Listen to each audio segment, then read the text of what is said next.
ನಮಸ್ಕಾರ ಸ್ನೇಹಿತರೆ, ಎಲ್ಲರಿಗೂ welcome to my new vlog.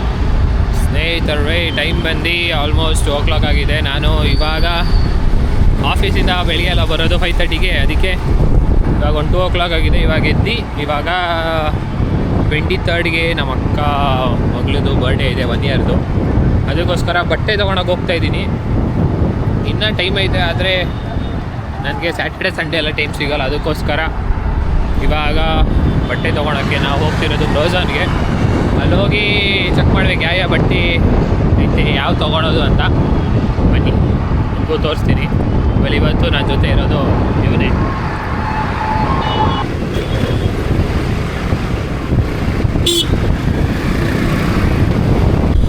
ಸ್ನೇಹಿತರೆ, ಫೈನಲಿ ಬ್ರೋಝನ್ಗೆ ಬಂದ್ವಿ.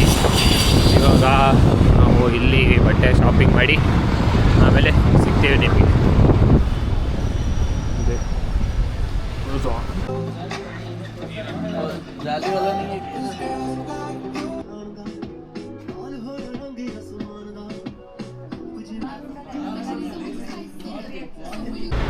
ಸ್ನೇಹಿತರೆ, ಇವಾಗ ಶಾಪಿಂಗ್ ಮುಗಿಸಿ ಇವಾಗ ಹೊರಡ್ತಾ ಇದ್ದೀವಿ.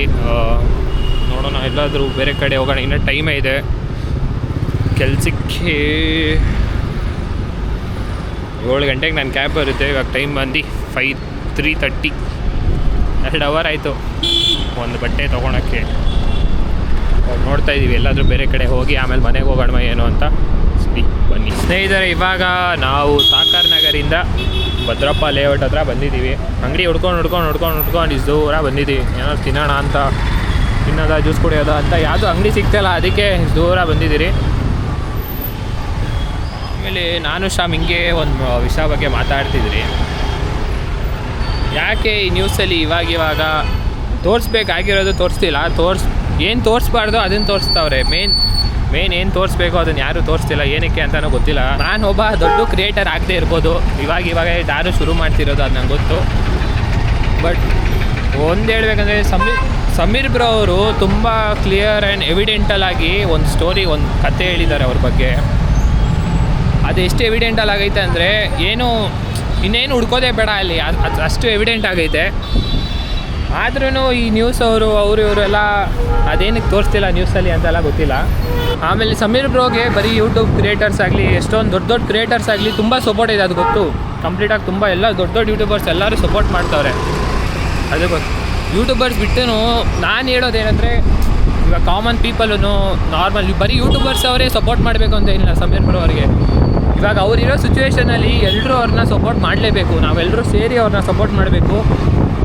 ಏನಕ್ಕಂದರೆ ಇವಾಗ ರೀಸೆಂಟಾಗಿ ಒಂದು ವೀಡಿಯೋ ಬೇರೆ ಹಾಕೋರು. ಅವರು ಪೊಲೀಸ್ ಅವರೆಲ್ಲ ಮನೆಗೆ ಬಂದಿದ್ದರು ಹೇಳ್ಕೊಂಡು ಹೋಗೋಕ್ಕೆ. ಆಮೇಲೆ ಅದು ಇನ್ನೊಬ್ರು ಯಾರೋ ಪೊಲೀಸ್ ಅವ್ರು ಇದ್ದಿಲ್ಲ ಅಂದರೆ ಅವ್ರನ್ನ ಹಿಂಗೆ ಹೇಳ್ಕೊಂಡು ಹೋಗ್ಬಿಡ್ತಿದ್ರು, ಅವ್ರು ಇದ್ದಿದ್ದಕ್ಕೆ ಬಚಾವಾಗಿದ್ದು ಅಂತ.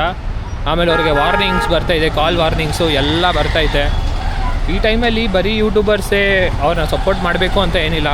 ನಾರ್ಮಲ್ ಎಲ್ಲ ಯಾರೇ ಸಿಟಿಸನ್ ಆಗಿರಲಿ ಎಲ್ಲರೂ ಅವ್ರನ್ನ ಸಮೀರ್ ಬ್ರೋಗೆ ಇವಾಗ ಸಪೋರ್ಟ್ ಮಾಡಲೇಬೇಕು. ಏನಿಲ್ಲ, ಹೇಳಬೇಕು ಅನಿಸ್ತು, ಅದಕ್ಕೋಸ್ಕರ ಹೇಳಿದೆ. ಇದೇ ಒಂದು ಕಂಟೆಂಟ್ ಇಟ್ಕೊಂಡು ಮಾಡಬೇಕು ಅಂತ ಏನಿಲ್ಲ ನನಗೆ. ಸುಮ್ಮನೆ ನಾರ್ಮಲಾಗಿ ಇವಾಗ ಅದೆಷ್ಟು ಅವ್ರು ಹೇಳೋ ಕಥೆನೇ ಒಂಥರ ಏನೋ ಅಂದರೆ ಫುಲ್ ಬೇಜಾರಾಗೋ ಥರ ಆಗ್ಬಿಡುತ್ತೆ ಸ್ನೇಹಿತರೆ. ಇವಾಗ ನಾನು ನಿಮ್ಗೆ ಹೇಳ್ತಾ ಇದ್ದೀನಲ್ಲ, ನನಗೆ ಒಂಥರ ಫೀಲ್ ಆಗ್ತಾಯಿದೆ, ಹೇಳೋಕ್ಕೇ ಒಂಥರ ಫೀಲ್ ಆಗ್ತಾಯಿದೆ. ಮೈಂಡೆಲ್ಲ ಒಂಥರ ಫೀಲ್ ಆಗ್ತಾಯಿದೆ. ಯಾಕಂದರೆ ಆ ಹುಡುಗಿ ಅವ್ರು ಹಂಗೆ ಮಾಡುವಾಗ ಆ ಹುಡುಗಿ ಎಷ್ಟು ನೋವು ಪಟ್ಟಿರ್ಬೋದು.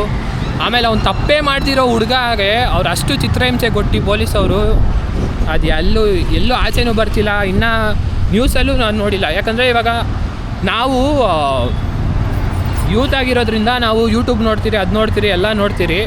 ಅದರಿಂದ ನಮಗೆ ಗೊತ್ತಾಯಿತು ಹಿಂಗೆ ನಡೀತೈತೆ ಅಂತ.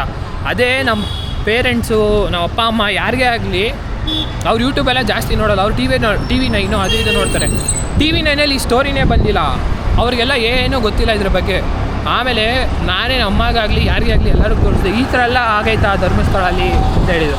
ಆಮೇಲೆ ಇನ್ನೊಂದೇನೆಂದರೆ, ಅವ್ರು ಮಾಡಿರೋ ತಪ್ಪಿಗೆ ಎಷ್ಟೊಂದು ಜನ ನಮ್ಮ ಧರ್ಮಸ್ಥಳಗೆ ಕ್ಷೇತ್ರಗೆ ಒಂಥರ ಬ್ಯಾಡ್ ಇಂಪ್ರೆಷನ್ ತರಿಸ್ತಾರೆ. ಅದಕ್ಕೂ ಇದಕ್ಕೂ ಏನೂ ಸಂಬಂಧ ಇಲ್ಲ ಸ್ನೇಹಿತರೆ. ಅವರೇನೋ ಒಂದು ಮಾಡಿದ್ರು, ಅಲ್ಲಿರೋ ದೇವರು ಅವರೇನೋ ಒಂದು ಮಾಡಲಿ, ಅಲ್ಲಿರೋದು ದೇವರೇ, ನಮ್ಮ ದೇವರೇ ಅದು ಅಲ್ಲಿರೋದು. ಅದಕ್ಕೂ ಇದಕ್ಕೂ ಏನೋ ಲಿಂಕ್ ಮಾಡಬಾರ್ದು ನಾವು, ಅದೊಂದು ಹೇಳ್ತೀನಿ ಅಷ್ಟೇ. ಆ ಧರ್ಮಸ್ಥಳ ದೇವಸ್ಥಾನ ಆಗಲಿ, ಅಲ್ಲಿ ಒಳಗಡೆ ಇರೋ ದೇವರಾಗಲಿ ಅದಕ್ಕೂ ಈ ಸ್ಟೋರಿಗೂ ಎಲ್ಲ ಲಿಂಕ್ ಮಾಡಬಾರ್ದು. ಯಾಕಂದರೆ ಇವಾಗ ನಾನು ನೋಡ್ತಾ ಇದ್ದೀನಿ ಎಷ್ಟೊಂದು ಜನ ಇದು ರೀಲ್ಸ್ ಆಗಲಿ ಯೂಟ್ಯೂಬ್ ಶಾರ್ಟ್ಸ್ ಆಗಲಿ ಎಷ್ಟೊಂದು ನೋಡಿದ್ದೀನಿ. ಧರ್ಮಸ್ಥಳ ಕ್ಷೇತ್ರ ಪುಣ್ಯಕ್ಷೇತ್ರ ಇದು ಅಂತಾರೆ, ಮತ್ತು ಅದರಲ್ಲೇ ಇಷ್ಟೊಂದು ಪಾಪ ನಡೀತೈತೆ. ಇದು ಸೌಜನ್ಯಗೆ 20 ವರ್ಷದಿಂದ ಸೌಜನ್ಯ ಅಲ್ಲಿದ್ದು ಧರ್ಮಸ್ಥಳಗೆ ಹೋಗಿ ಬಂದು ಮಾಡಿದವ್ರಿಗೇ ದೇವ್ರೇನೂ ಕಾಪಾಡಿಲ್ಲ, ಹಂಗೆ ಅಂತೆಲ್ಲ ಬರ್ತಾಯಿದೆ. ಅದಕ್ಕೂ ಇದಕ್ಕೂ ಎಲ್ಲ ಏನು ಲಿಂಕ್ ಮಾಡಬೇಡಿ ಸ್ನೇಹಿತರೆ. ಯಾಕಂದರೆ ದೇವರು ಆ ಸ್ಥಾನನ ಅಲ್ಲೇ ಇರಬೇಕು.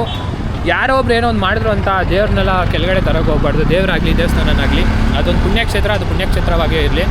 ಇವಾಗ ಮಾತಾಡ್ಕೊಂಡು ಆಲ್ಮೋಸ್ಟ್ ನಮ್ಮ ಮನೆ ಹತ್ರನೇ ಬಂದುಬಿಟ್ಟಿದ್ದೀವಿ. ಇಲ್ಲಾಂದರೆ ಇವಾಗ ಸಂಜಯ್ ನಗರಲ್ಲಿ ಇದ್ದೀರಿ, ನೋಡೋಣ ಇಲ್ಲೇನಾದ್ರು ತಿನ್ಕೊಂಡು ಮನೆಗೆ ಹೋಗೋಣ ಸ್ನೇಹಿತರೆ. ಇವಾಗ ಸುಲ್ತಾನಲ್ಲಿ ಪನ್ನೀರ್ ರೋಲ್ ತಿಂದ್ವಿ. ಇವಾಗ ಅಲ್ಲಿ ಪನ್ನೀರ್ ರೋಲ್ ತಿನ್ಕೊಂಡು ಇವಾಗ ಮನೆ ಕಡೆಗೆ ಹೋಗಬೇಕು. ನಮ್ಮ ಏನೋ ಹೇಳಿದ್ರು ತೊಗೊಂಬರೋಕ್ಕೆ. ಇವಾಗ ಐಟಮ್ನ ತೊಗೊಂಡು ಸೀದಾ ಮನೆಗೆ ಹೋಗೋದು.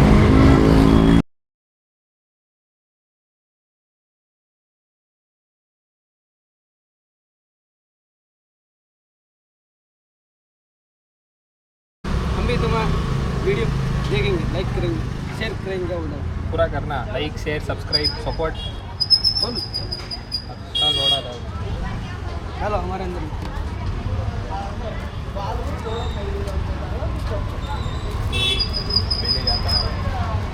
अभी कौन सा आया? लिया वो अभी नहीं, अभी लिया एडिटिंग अभी सुबह आएगा कल. फिर डाल देने. हाँ गाइस फ्रीಯಾಗಿ ಪ್ರಮೋಷನ್ ಮಾಡ್ಕೊಂತ ಇದ್ದೀನಿ, ಸೆಲ್ಫ್ ಪ್ರಮೋಷನ್. आऊंगा शॉर्टकट तरीके से ride with the mob हम दुआला. ನೀವು ಸಬ್ಸ್ಕ್ರೈಬ್ ಮಾಡ್ಕೊಂಬಿಡಿ, ಯಾರ್ಯಾರು ಸಬ್ಸ್ಕ್ರೈಬ್ ಮಾಡ್ಕೊಂಡಿಲ್ಲ ಬೇಗ ನನ್ನ ಚಾನೆಲ್. ಎಲ್ಲ ಮೆಟೀರಿಯಲ್ ಸಿಗ್ತಲ್ಲ ಸರ್? ಸಿಗುತ್ತೆ ಸರ್, ಪ್ರತಿಯೊಂದು ಐಟಮ್ಗಳು ಸಿಗುತ್ತೆ. ಯಾವ ಕಸ್ಟಮರ್ ರಿಟರ್ನ್ ಮಾತ್ರ ಹೋಗಲ್ಲ. ಖಂಡಿತ. ನಮ್ಮ ಗಣೇಶ್ ಅಂದ್ರೆ ಒಳ್ಳೆ ಹುಡುಗ. ಹೌದು. हाय गाइस, बोलना दुकान के बारे में कुछ. दुकान के बारे में परवाह नहीं, अच्छा चल रहा है. क्या नाम है आपका? गणेश जी के दुकान ना अल्हम्दुलिल्लाह अच्छा चलने को है व्यापार है. और क्या 4 बंगला घी में पूरा मिलता है, पूरा मटेरियल कपड़े का मिलता है, लेस से लेको पिको पूरा हर चीज मिल जाता है. रिजनेबल रेट पूरा हर चीज फर्स्ट क्लास. पार्ले में दुकान बोलना तो ये दुकान में आ जाओ, हर चीज मिल जाता जैसी नगर में.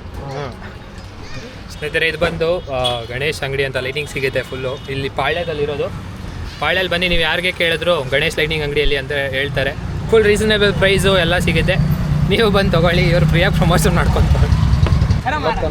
ಹರ್ಷ ಗೌಡ यूट्यूब पर नहीं, इंस्टा पर. ಯೂಟ್ಯೂಬ್ ಚಾನಲ್ ಯಾವುದು ಅಂದರೆ ಇನ್ಸ್ಟಾಲ್ ಅಂತ ಹಾಕೋದು. ಸ್ನೇಹಿತರೆ ಫ್ರೀಯಾಗಿ ಪ್ರಮೋಷನ್ ಮಾಡಿ. ಸ್ನೇಹಿತರೆ ನಮ್ಮ ಹೇಳಿದ ಐಟಮ್ನ ತೊಗೊಂಡ್ರಿ, ಹಾಗೆ ಫ್ರೀಯಾಗಿ ಪ್ರಮೋಟ್ ಕೂಡ ಮಾಡ್ಕೊಂಡ್ರಿ ಚಾನಲ್ನ. ಆಮೇಲೆ ಅವರು ಅವ್ರ ಅಂಗಡಿನ ಪ್ರಮೋಟ್ ಮಾಡ್ಕೊಂಬಿಟ್ರು ಫ್ರೀಯಾಗಿ. ಅವರೇ ಹೇಳಿದ್ರು ನಮ್ಮ ಅಂಗಡಿನೂ ಸ್ವಲ್ಪ ಹಾಕಿ, ನಮ್ಮ ಅಂಗಡಿ ಬಗ್ಗೆನೂ ಎಲ್ಲ ಬರಲಿ ಹಂಗೆ ಹಿಂಗೆ ಅಂತ. ಅದಕ್ಕೋಸ್ಕರ ಹಾಗೆ ಅವ್ರ ಅಂಗಡಿನೂ ಆಗಿದೆ, ಹಾಗೆ ನನ್ನ ಚಾನಲ್ನೂ ಹಾಗೆ ಪ್ರಮೋಟ್ ಮಾಡಿ 3 ಜನ ಸಬ್ಸ್ಕ್ರೈಬರ್ಸ್ ಮಾಡ್ಕೊಂಡು 3 ಜನ ಸಬ್ಸ್ಕ್ರೈಬರ್ಸ್ ನನ್ನ ವೀಡಿಯೋಸ್ ನೋಡಿ ನನ್ನ ಸಪೋರ್ಟ್ ಮಾಡ್ತಿದ್ರೆ ಎಲ್ರಿಗೂ ಥ್ಯಾಂಕ್ ಯು ಸೋ ಮಚ್. ಯಾಕಂದರೆ ಬಿಗಿನರ್ ಆಗಿ ಇನ್ನೂ ಆಲ್ಮೋಸ್ಟ್ ಒಂದು 5 ಮಂತ್ಸ್ ಆಗಿ 83 ಸಬ್ಸ್ಕ್ರೈಬರ್ಸು. ನನಗೆ ಏನೋ ಒಂಥರ ಸ್ಯಾಟಿಸ್ಫ್ಯಾಕ್ಷನ್ ಆಗೈತೆ. 83 ಸಬ್ಸ್ಕ್ರೈಬರ್ಸ್ ಆಗವ್ರೆ, ನನ್ನ ವೀಡಿಯೋನ ನೋಡ್ತಾವ್ರೆ ಸ್ವಲ್ಪ ಜನ ಅಂತ.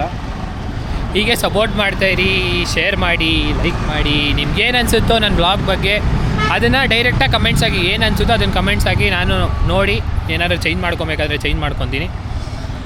ಓಯ್ ನಾ ಡೈಲಾಗ್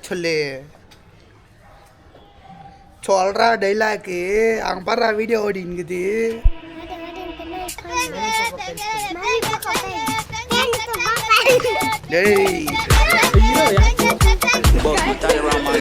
ಹೇಳ್ತಾರೆ ಮನೆಗೆ ಬಂದು ಸ್ನಾನ ಮಾಡಿ ರೆಡಿಯಾಗಾಯಿತು. ಇವಾಗ ಆಫೀಸ್ಗೆ ಹೊರಡೋ ಟೈಮ್ ಬಂದು ಇವತ್ತಿನ ವ್ಲಾಗ್ ಇಲ್ಲಿಗೆ ಎಂಡ್ ಮಾಡ್ತಾ ಇದ್ದೀನಿ. Thank you so much for seeing this vlog. ಸಿಗೋಣ ನೆಕ್ಸ್ಟ್ ವ್ಲಾಗಲ್ಲಿ. ಅಲ್ಲಿ ತನಕ ಬಾಯ್ ಬಾಯ್.